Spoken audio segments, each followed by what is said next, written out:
ಈ ವರ್ಕಲ್ಲಿ ನಾನು ವರ್ಕು ಅಂತ ಇದು ಮಾಡ್ಕೊಂಡು ಟ್ಯಾಬ್ಲೆಟ್ ಕುಡಿದ್ರೆ ಅವ್ರ ಮನೆ ಇಲ್ಲಿ ಬೆಂಗಳೂರು ಬಂದಮೇಲೆ ನಾನು ಜಾಸ್ತಿ 35 ಸಿನಿಮಾ ಮಾಡಿದ್ದೀನಿ ರಾಕೇಶ್ ಸರ್ ಕಂಪ್ನಿಯಲ್ಲಿ. ನಾನು ಅವ್ರದ್ದು ಒಂದು 26 ಸಿನಿಮಾ ಮಾಡಿದ್ದೀನಿ ಆ ಕಂಪ್ನಿಲಿ. ಇಲ್ಲಿ ಬಂದಮೇಲೆ ಡಕೋಟಾ ಪಿಕ್ಚರ್ ಅಂತ ಒಂದು ಸೆಟ್ ಹಾಕ್ಬೇಕಾಯ್ತು ಮೈಸೂರಲ್ಲಿ. ಹಾಂ, ಅದೆಲ್ಲ ಆಯಿತು, ಮುಗೀತು. ಅದು ಮುಗಿದು ಇನ್ನೇನು ಒಂದು ಸಾಂಗ್ ಬ್ಯಾಲೆನ್ಸ್ ಇತ್ತು, ಐಟಮ್ ಸಾಂಗು. ಕಾಲು ನೋವು ಜಾಸ್ತಿ ಆಯಿತು. ಹಾಸ್ಪಿಟ್ಲಿಗೆ ಹೋದ ತಕ್ಷಣ ಇಲ್ಲ, ಕಾಲು ತೆಗಿಬೇಕು, 24 hour ಟೈಮು ಕೊಟ್ಟರು. ಆಮೇಲೆ ಜಗ್ಗೇಶ್ ಸರ್ ಫೋನ್ ಮಾಡಿ ಕಾಲು ತೆಗಿಬೇಡಯ ಅಂದರೆ, ಇಲ್ಲ ಆಗಲ್ಲ ಅಂದ್ಬಿಟ್ಟು ತೆಗೆದು ಒಂದು 15 ದಿವಸ ಬಿಟ್ಟು ಆ ಸಾಂಗ್ ಹೋಗಿ ಐಟಮ್ ಸಾಂಗ್ ಸೆಟ್ ಹಾಕಿ ಫಿನಿಷ್ ಮಾಡಿದೆ. ಅದು ರಾಕ್ಲೈನವ್ರದ್ದು ಫಿನಿಷ್ ಮಾಡಿದೆ. ಅಲ್ಲಿಂದ ನನಗೆ ಬರೀ ನಾನು ಯಾರು ನಂಬ್ತಿರೋ ಗೊತ್ತಿಲ್ಲ, ನಿಕ್ಕರ್ ಹಾಕ್ಕೊಂಡೆ ಸೀದಾ ಚಿಕ್ಕಮಂಗ್ಳೂರಿಗೆ ಹೋಗಿ ಸಾಂಗ್ ಸೆಟ್ ಹಾಕ್ತೆ. ಅಂಬಾಜೋಟ್ ಅಂತ ಒಂದು ಸಿನಿಮಾ ಗಾಡಿ ನಿಕ್ಕರಲ್ಲೇ ಹೋದೆ ನಾನು, ಬರಲ್ಲ ಅಂತ. ಅಲ್ಲಿ ಹೋದಾಗ ಏನು ಹೈದ್ರಾಬಾದ್ಗೆ ಹೋಗಿದ್ದೆ. ಹೈದ್ರಾಬಾದಲ್ಲಿ ರಾಮೋಜಿ ಫಿಲ್ಮ್ ಸೆಟ್ ಹಾಕ್ತೆ. ಅವ್ರೇನು ಗೊತ್ತಾ ತೆಲುಗಲ್ಲಿ, ಏಮಯ್ಯ ಇಂట్లో ಮಗಳು ತಿಂದು ಬುದ್ಕೊಂತಾರೆ, ಒಂದು ಕಾಲೆಲ್ಲ ಬಂದು ಕೆಲಸ ಮಾಡ್ತಾನೆ ಸಿಟಿಯಲ್ಲಿ ಅಂತ ಎಲ್ಲರೂ ಕ್ರಾಫ್ಟ್ ಮಾಡಿದಾಗ.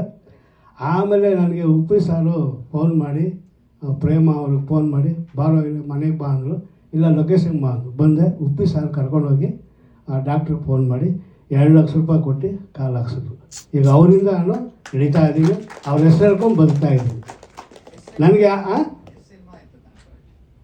ಸಿನಿಮಾ ಆಗಿದೆ, ಒಂದು 300-400 ಆಗಿದೆ. 83 ನಾನು ಬಂದೆ. 83 ಬಂದಾಗ ನಿಮ್ಗೆ ಗೊತ್ತಿರ್ಬೇಕು, ಆವಾಗೆಲ್ಲ ನಮ್ಮ ಚಿಕ್ಕಪ್ಪರೆಲ್ಲ ಭಾಳ ನನಗೆ ಪರಿಚಯ. ಮೂರ್ತಿ ಎಸ್ ಮೂರ್ತಿಯವರು, ಗಣಪತಿ ಅವರೆಲ್ಲ ನನಗೆ ಚೆನ್ನಾಗಿ ಗೊತ್ತು. ಆವಾಗ ವಿಜಯ್ ಚಿತ್ರ, ರೂಪತಾರ ಎಲ್ಲ ಇತ್ತು. ಅವಾಗೆಲ್ಲ ನನಗೆ ಚೆನ್ನಾಗಿ ಗೊತ್ತು. ಅವಾಗ ನಾನು ಸೆಟ್ಟಲ್ಲಿ ಕೆಲಸ ಮಾಡ್ತಿದ್ದೆ, ಪ್ರೊಡಕ್ಷನ್ ಬಾಯ್ ಮಾಡಿದ್ದೀನಿ, ಸೆಟ್ ಹೆಲ್ಪರ್ ಮಾಡಿದ್ದೀನಿ. ಕೆಳಗಿಂದ ಮೇಲೆ ಬೈದ್ದೀನಿ ನಾನು, ಏಕ್ದಮ್ ಆಡೇಟ್ ಆಗಿಲ್ಲ. ಹೆಲ್ಪರ್ ಕೆಲಸ ಮಾಡ್ಕೊಂಡು ನಾನು ಏಕ್ದಮ್ ಎಲ್ಲ ಭಾಷೆ ಸಿನಿಮಾ ವರ್ಕ್ ಮಾಡಿದ್ದೀನಿ. ನನಗೆ ಅದೇ ಖುಷಿ. ನನಗೆ ನಿಮ್ಮಂಥವ್ರ ಆಶೀರ್ವಾದ ನನಗೆ ಹಸಿ ಸಾಕು. ಪಿಕ್ಚರ್ ಗೆಲ್ಲಿ ಎಲ್ಲರೂ ಖುಷಿಯಾಗಿ ನೀವೆಲ್ಲ ನಮಗೆ ಹೆಲ್ಪ್ ಮಾಡಿದ್ರೆ ಇನ್ನೂ ಮುಂದೆ ಮಾಡೋಕ್ಕೆ ಪ್ರಯತ್ನ ಪಡ್ತೀವಿ. ತುಂಬ ಧನ್ಯವಾದಗಳು, ಎಲ್ಲರಿಗೂ ನಮಸ್ಕಾರ. ಕನಕರಾಜ್ ಅವರು ಯಾವ್ಯಾವ ಸಿನಿಮಾ ಮಾಡಿದ್ದಾರೆ ಅದೆಲ್ಲ ಸೂಪರ್ ಹಿಟ್ ಆಗಿದೆ. 1990s ಕೂಡ ಸೂಪರ್ ಹಿಟ್ ಆಗಿದೆ. ಬೇಕು, ಖಂಡಿತ ಹಾಗೆ ಆಗುತ್ತೆ, ನಂಬಿಕೆ ನನಗಿದೆ. ಹಿರಿಯರ ಹಾರೈಕೆ ಹೀಗೆ ಇರಲಿ. ಆಮೇಲೆ ಜನ ನೋಡೋದು ನಂಬಿಕೆ ಇದೆ.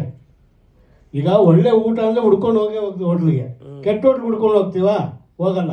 ಇದು ಒಳ್ಳೆ ಹೋಟ್ಲು ಬಾರ ಹುಡ್ಕೊಂಡು ಹೋಗೋಣ ಅಂತ ಹೋಗ್ತೀವಿ ಸ್ವಲ್ಪ. ಅದೇ ಥರ ಚೆನ್ನಾಗಿದೆ, ಜನ ನೋಡ್ತಾರೆ, ಗೆಲ್ತೇವೆ. ನಂಬಿಕೆ ಇದೆ.